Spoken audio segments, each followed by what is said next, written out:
মন্দিরে পুজো দিয়ে নির্বাচনী প্রচারে মাথাভাঙ্গা বিধানসভা কেন্দ্রের বিজেপি প্রার্থী নিশীথ প্রামাণিক। এদিন মাথাভাঙ্গা বিধানসভার বিজেপি প্রার্থী নিশীথ প্রামাণিক মাথাভাঙ্গা 1 নম্বর ব্লকের পচাগড় গ্রাম পঞ্চায়েতের মোড়লডাঙ্গার কলকনাথ মন্দিরে পুজো দিলেন। এদিন কলকনাথের মেলায় আসা সাধারণ মানুষের সাথে জনসংযোগ করেন তিনি। মেলায় আসা সাধারণ মানুষকে বিজেপি প্রার্থীর সাথে হাত মেলানোর পাশাপাশি সেলফি তুলতেও দেখা গেল।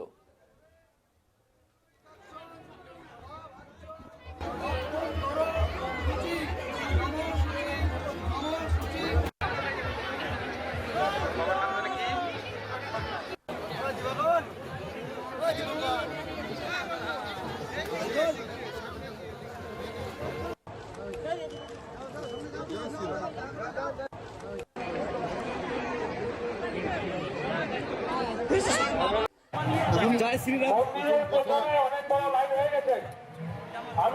আজকে মায়ের মন্দিরে পুজো দিয়ে সমগ্র মাথাভাঙ্গাবাসীর মঙ্গল কামনা করলাম এবং সেই সঙ্গে সঙ্গে মায়ের কাছেই প্রার্থনা করলাম যে মা যেন আমাদের শক্তি দেয়।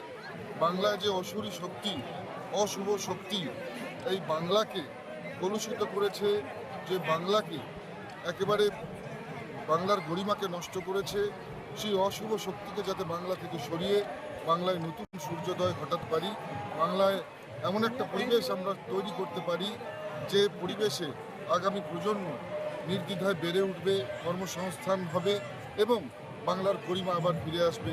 মা যেন সেই শক্তি আমাদেরকে দেয়, সেই রাস্তায় যাতে আমরা চলতে পারি, সেই প্রার্থনা মায়ের কাছে করছি।